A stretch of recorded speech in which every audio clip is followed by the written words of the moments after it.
Alhamdulillahi Rabbil Alamin, alladzi anzala as-sakinata fi qulubil mu'minin.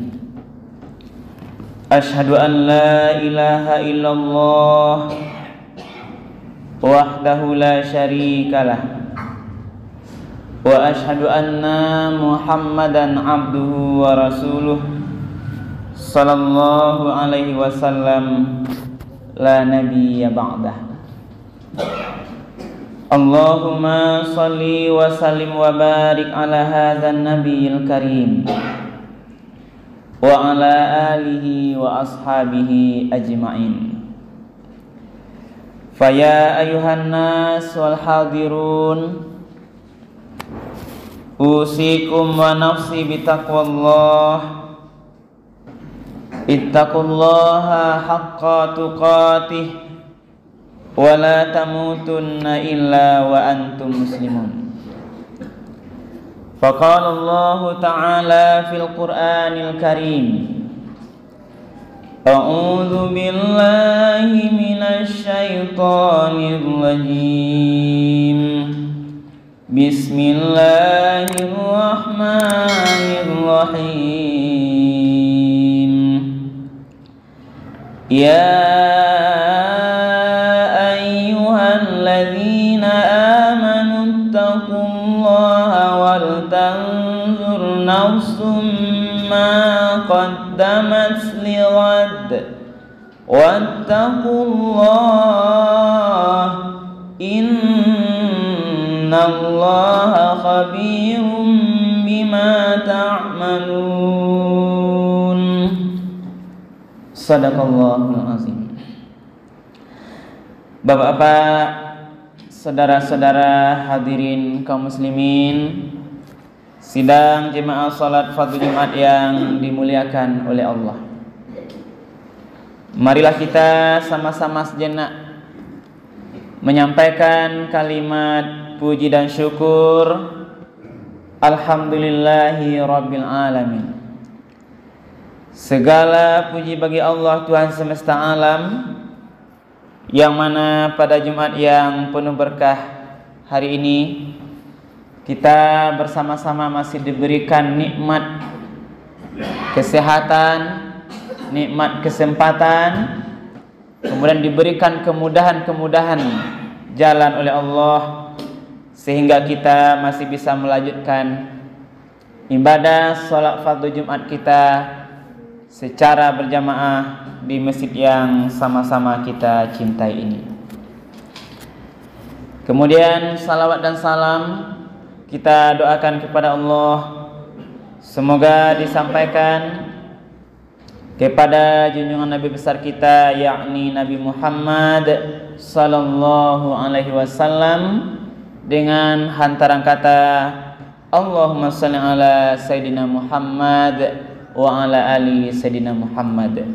Rasulullah telah membawa umat manusia ini dari zaman yang disebut zaman jahiliyah kepada zaman yang mengenal Islam, dengan dua pedoman hidup yang akan menyelamatkan kita dari kehidupan dunia yang sementara ini, kehidupan dunia yang fana ini, kehidupan dunia yang penuh dengan permainan dan senda gurau ini, sampai nanti yang akan menyelamatkan kita di kehidupan akhirat, kehidupan yang kekal abadi, kehidupan yang selama-lamanya, yang sesungguhnya telah dua pedoman, yakni Al-Quran dan Sunnahnya.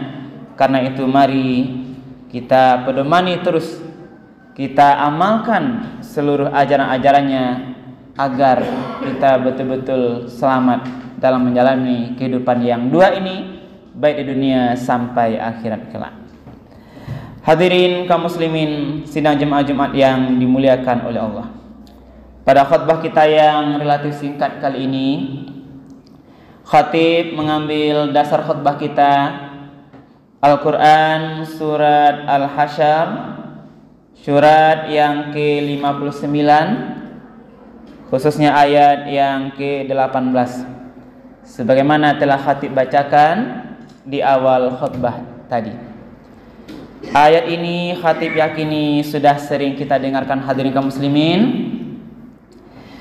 berbicara tentang bagaimana kita selaku orang beriman ini terus untuk bisa mengintrospeksi diri, menghisap diri kita, menghitung-hitung amal kita yang sudah kita lakukan, yang nanti akan bermanfaat untuk kita di kehidupan yang kekal di akhirat kelak. Hasibu anfusakum qabla an tuhasab. Hitung-hitunglah dirimu.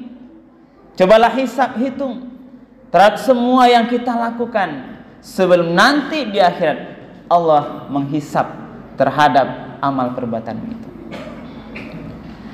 Hadirin kaum muslimin sidang jemaah Jumat yang dimuliakan oleh Allah. Besok dalam penanggalan kita sudah masuk tahun baru Islam. 1 Muharram atau 1 Hijriah, 1 Hijrah 1444 Hijrah. Jadi momen pergantian tahun baru Islam ini kita maknai untuk mengintrospeksi diri hadirin kaum. Kita memahami bahwa pergantian tahun ke tahun, bulan ke bulan, minggu, kemudian hari, menit atau detik, kita harus pahami hadirin kaum muslimin bahwa hakikat yang sebenarnya kita makin dekat kepada batas ajal kita, makin dekat kepada batas kematian yang sudah kita berjanji dengan Allah, sudah Allah berikan sebelum kita dilahirkan dahulu. Kita pahami hadirin kaum muslimin bahwa kita punya batas umur yang pemahamannya adalah batas umur itu kalaulah tiba masanya itu tidak bisa dimundurkan, tidak bisa dimajukan. Walikulli ummatin ajal, fa iza jaa ajaluhum la yastakhiruna sa'atan wa la yastaqdimun. Setiap umat itu ada batas ajalnya. Kalau batas itu sudah sampai, maka tidaklah bisa kita undur walau sesaat, ataupun kita majukan walau sesaat. Hadirin kaum muslimin, inilah konsep pemahaman yang mesti terus kita ulang-ulang hadirin kaum muslimin. Maka Al-Hasyr ayat 18 ini Allah berfirman, a'udzubillahi minasyaitonirrajim, bismillahirrahmanirrahim. Ya ayyuhalladzina amanu, wahai orang-orang yang telah mengaku beriman. Kitalah orangnya hadirin kaum muslimin. Karena imanlah kita salat Jumat hari ini. Karena kita meyakini Allah dengan perintahnya, meyakini syariatnya, dan tidak ragu oleh kalawatlah beriman. Berarti ayat ini adalah panggilan untuk kita hadirin kaum muslimin jemaah Jumat. Allah panggil, wahai orang-orang yang beriman, wal tanzur, maka hendaklah melihat nafsum ma qaddamat liwat. Hendaklah melihat, memperhatikan, hendaklah menghisap atau menghitung setiap orang ma qaddamat liwat, terhadap apa saja yang sudah dia kerjakan pada masa yang telah lalu untuk liwatin, untuk hari esok. Kalau yang harus hitung-hitung hadirin kaum muslimin. Lah boleh menimbang-nimbang. Sejak ketika kalau bicara hukum syar'i, ketika kita sudah mukallaf, sudah balik, la berkhitan awak. Kalau mungkin sekitar umur 12 sampai 15 tahun, kalau sekarang sudah 50 tahun, berarti akan dihitung nanti secara syariat, hukum fikih, Lebih kurang 35 tahun kehidupan kita ini, yang kita ditonggokkan hukum agama. Coba kita hitung-hitung, dari 35 tahun yang habis itu, mana saja kira-kira amal yang sudah bisa kita bawa untuk kebahagiaan di akhirat kelak. Amalnya nan bisa bawa nanti menghadap Allah Subhanahu wa taala. Kalau inilah amalku ya Allah yang mungkin kita nanti menyelamatkan ke depan akhirat, yang barangkali bisa membawa awak besok di akhirat tempatnya di surga yang kita rindukan itu. Mari kita hitung nanti kaum semua. 35 tahun kita diwajibkan ibadah sholat fardu. Kira-kira 35 tahun itu apakah sempurna kita amalkan ke 35 tahunnya atau tidak? Lihat subuhnya. Mari kita lihat salat zuhur kita. Mari kita baca salat asar kita. Kita lihat maghrib kita. Kita lihat isya kita. Ke-5 itu yang wajib selama 35 tahun ini. Mari kita hitung hadirin kaum semua. Ini satu contoh perkara salat yang kelihatan sederhana, tapi kadang sebagian kita masih lalai hadirin kaum muslimin. Banyak sekarang yang lalai dalam sholat ini. Di samping tentu juga alhamdulillah banyak yang taat, alhamdulillah. Tapi ini perlu kita hitung, kita sadari. Karena faktor kesibukan dunia yang kadang-kadang melalaikan kita sholat. Kalau konsepnya walau paham hadirin kaum muslimin, sholat itu adalah tiang agama. Dosa besar meninggalkannya. Salat itu nanti di akhirat ibadah yang pertama dihisab oleh Allah sebelum dilihat amal-amal yang lain. Belum akan dilihat lagi ibadah haji kita, berapa pahala kemabrurannya sebelum salat selesai diperiksa. Belum akan dihitung betapa infak sedekah kita. Lambaran banyak dermawan ke masjid, fakir miskin, semuanya belum dilihat hadirin kaum muslimin sebelum selesai pertanyaan terhadap ibadah solat kita. Solat adalah amalan yang pertama nanti dihisab di akhirat sebelum amalan-amalan lain. Maka dengan kaum muslimin bicara solat, kita laki-laki yang dewasa ini, kalau kita lihat kajian fikih, tidak ada tempatnya, tidak ada kita temukan kapan waktunya boleh laki-laki balik yang dewasa yang bisa meninggalkan sholat. Tidak ada waktunya. Kalau perempuan ada waktunya tidak sholat ketika dia haid. Tapi laki-laki yang Islam yang sudah balik, tidak ada tempatnya, tidak ada waktunya kita lihat boleh meninggalkan sholat. Tidak ada. Maka dalam kajian fikih, kalau si fulan seseorang yang sudah dewasa yang balik, tidak bisa semayangnya, tagak, ada rusak keringanan, silahkan duduk. Tidak bisa duduk, silahkan tidur berbaring. Tidak bisa berbaring, silahkan cukup mengingat dengan gerak-gerik mata saja. Atau bagian terakhir cukup dengan hati ingat yang dibaca sedang salat. Tapi kalau hati tidak bisa lagi mengingat salat, berarti dia sudah harus disalatkan dari kaum muslimin. Sudah mati dia berarti. Ini dari segi sakit. Dari segi musafir, apa kau boleh awak tinggal salat? Wah, nanti ketika dia akan ditanya oleh Allah, wahai fulan, kenapa tidak salat? Saya dalam perjalanan ya Allah, barangkali dari Padang ke Jakarta, tidak bisa semayang. Bolehkah? Tidak. Dalam perjalanan ada rukhsah namanya jamak qasar. Kalau kabaran ke semayang sebelum zuhur, ragu beko di jalan awak asarnya atau zuhurnya itu, kita nanti kalau berangkat sebelum zuhur, silahkan lanjutkan perjalanan. Tiba asar beko, kita jamak takhir salatnya. Masuk waktu asar, salat asar awak, beko nanti di jamak zuhur.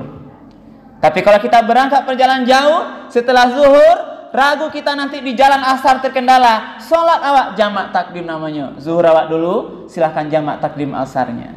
Tidak ada alasan tinggal sholat karena perjalanan. Payu wak kaladang, ka sawah, ka parak yang ndak ada air di sinan, boleh wak tinggal salat? Tidak, hadirin kaum muslimin. Kalau ndak ada air berwudu, alasannya boleh bertayamum. Jangan dipersulit. Tayamum murah sekali.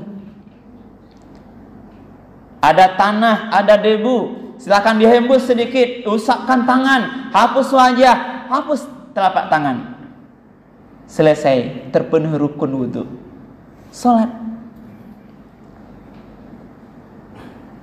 Di atas kapal kita hadirin kaum muslimin boleh anda salat. Kenapa anda salat? Karena tidak tahu arah kiblat. Bolehkah? Tidak boleh hadirin kaum muslimin. Kalau kamu ragu dalam perjalanan di kapal, di pesawat, ragu kamu arah kiblat, lihat saja ke depan, niatkan kamu menghadap kiblat. Selesai sejarah fikih. Bahkan Rasul mengajarkan sedang berperang, menghadapi musuh, tidak dia tinggalkan sholat, bergantianlah pasukan depan belakang, ganti-ganti sholat. Inilah ajaran sholat.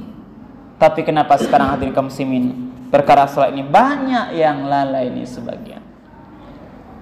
Badan sehat, masjid kita bagus, ber-AC lagi.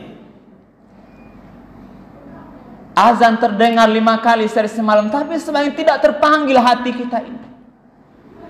Inilah yang kita perlu evaluasi di kaum muslimin. Andai kata umur kita ini sekarang diambil oleh Allah, bagaimana nanti ketika kita meninggal itu mempertanggungjawabkan amal lalai sholat nanti di akhirat kelak, tentu yang menyulitkan kita. Inilah bagian perenungan singkat kita. Karena itu Allah katakan, wahai orang yang beriman, wal tanzur nafsum ma qaddamat lihat, cobalah lihat, hitung apa saja amal yang Allah sudah kita persiapkan untuk nanti di akhirat kelak. Wattaqullah. Ini ada 2 ayat wattaqullah. Imam Al-Qurtubi menafsirkan wattaqullah yang pertama adalah, wahai orang beriman, bertaubatlah kepada Allah. Minta ampunlah pada Allah terhadap semua dosa-dosa yang sudah kita lakukan. Dosa yang kita lakukan, dosa zina, dosa minuman keras, dosa lalai beribadah, dosa melakukan perbuatan mungkar, semua itu, inilah perintah wattaqullah. Kata Imam Al-Qurtubi, wattaqullah yang pertama mana adalah, wahai orang beriman, kamu lihat semua amal untuk akhirat, kemudian bertaubatlah, istighfarlah terhadap semua dosa-dosa yang terlanjur kamu lakukan. Kita ini semuanya sama hadirin kaum muslimin, mungkin banyak dosa kita. Selagi nyawa ini belum didatangi, diambil kembali ke hadapan Allah, datang malaikat Israel, mari kita terus memperbanyak taubat dan istighfar hadirin kaum muslimin. Innallaha, wahai orang beriman, ittaqullah, bertakwa kepada Allah, wa tanzur nafsum ma qaddamat lihat, kemudian wattaqullah. Bertakwa yang kedua maknanya adalah hati-hati. Hati-hati dengan apa? Ketika kita sudah bertaubat, sudah minta ampun pada Allah, sudah kita baik, hati-hati jangan nanti lagi terpengaruh berbuat dosa untuk yang berikutnya. Karena syaitan laknatullah alaihi kaum muslimin, iblis tidak akan pernah puas ketika seorang hamba itu dekat dengan Allah. Dia tidak akan rela ketika kita bertaubat, bertakwa pada Allah, kita minta ampun, bertaubat pada Allah terhadap semua dosa-dosa kita. Karena Allah Maha Pengampun penerima taubat. Tidak suka iblis. Karena itu makna wattaqullah yang kedua itu adalah, maka berhati-hatilah, jangan lagi dilakukan perbuatan dosa berikutnya ketika kita sudah bertaubat kepada Allah. Iblis akan terus menggoda kita dalam semua cara. Tidak bisa dari muka, dia akan datang dari belakang, depan, kanan, kiri, samping. Tidak bisa berjalan, dia akan datang dengan pasukan berkudanya. Sampai nanti kita sakratul maut. Inilah perjuangan terakhir iblis. Tidak berhenti. Sudah sakratul maut kita, dia tetap akan menggoda kita. Bagaimana kita lepas dari tauhid, mengisahkan Allah. Bahkan ada cerita orang-orang soleh atau orang sebagian ketika dia baik amalnya, tapi waktu sakratul maut dia kafir kepada Allah. Makanya inilah doa kita selalu. Allahumma hawin alaina fi syakaratil maut wan najata minan naril afwa indal hisab. Berdoa kita pada Allah sampai nanti sakratul maut kita berada dalam keadaan mati husnul khotimah. Lalu Allah tutup ayatnya, innallaha khabirum bima ta'malun.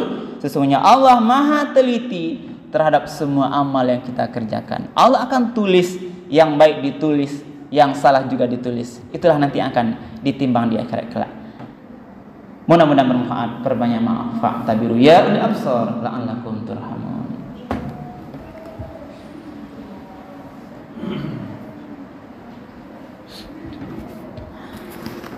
Alhamdulillahirabbil alamin alladzi hadana li hadza wa ma kunna linahtadiya laula an Allah.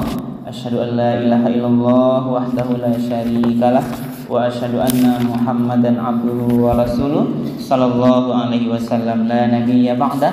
Allahumma shalli wa sallim wa barik ala hadzal nabiyil karim wa ala alihi wa ashabihi ajmain. Fa ya ayuhan nasul hadirun usikum wa nafsi bittaqwallah. Ittaqullaha haqqa tuqatih wa la tamutunna illa wa antum muslimun.